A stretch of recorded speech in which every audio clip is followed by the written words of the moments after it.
Hello friends, welcome to my YouTube channel on Advanced Excel. In today's video, our challenge is to get cell address of our result values, and we'll see three approaches by which we can get those things. So this is my small database of result value and lookup value. You can see that lookup value is in the C column, which is to the right of that result value. So VLOOKUP is not going to work. So let's see the first approach. I am using index and match. Index, my array is this, which I will freeze. Array is the range of cells where your result is lying. So my result is lying in B3 to B11. For row I am using match. My lookup value is in E3 cell, so E3. My lookup array is C3 to C11, which is of the same size as array for index. I read F4 again, and my match type is 0, exact match. I am completing parenthesis, and I am also completing parenthesis for index without giving that column argument, because we have only one column in that index array. So completing parenthesis and enter. Here it is. We will select this range, press F2 and control enter to copy it down. So index and match has given us that result. Now we will put this index and match inside address, inside cell and address. So I'll start with cell tab.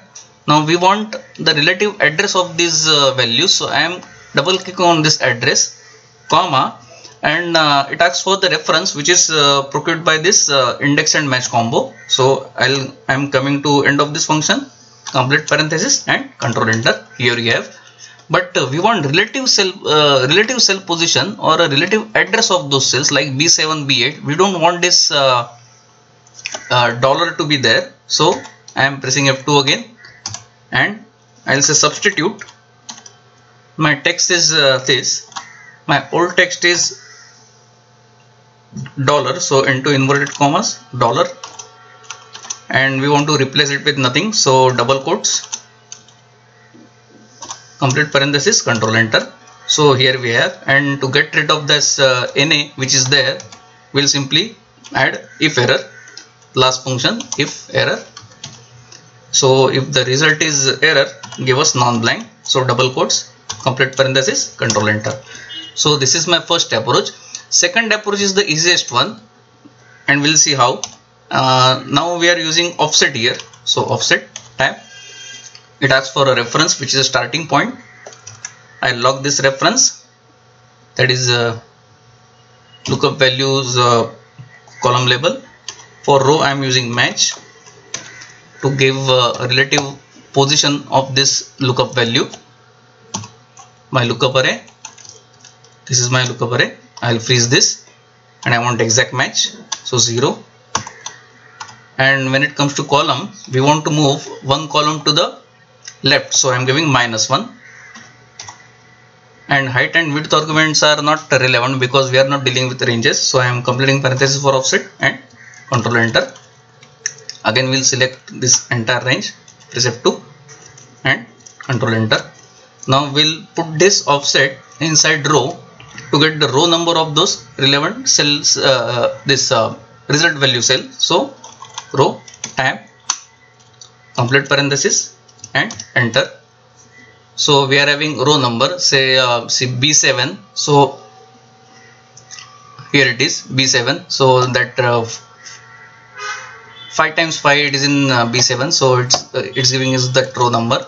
Now we are going to prefix this with B, alphabet B, because we know that my result value is in column B. So B, and we'll join this with and control enter.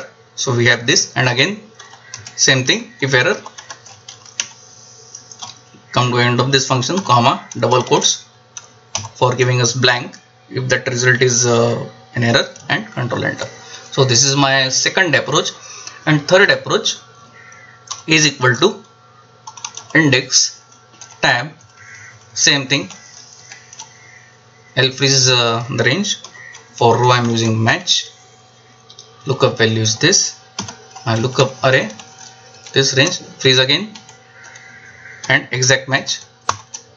And if you want, you can put 1 in that column number argument and enter. Select range, press F2, enter. So this is index and match is over. Now we'll put index and match inside row,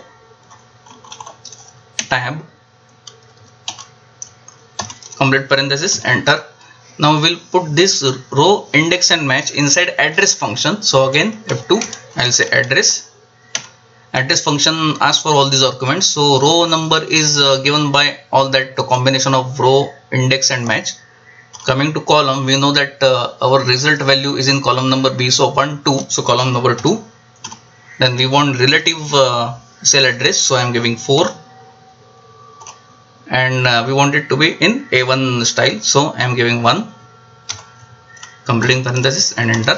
So here we have, and again to get rid of that NA error, if error, tab, coming to end of this function. If it is error, give us non-blank, sorry, give us blank and control enter. So friends, this is how you can have a relative cell address of your result value.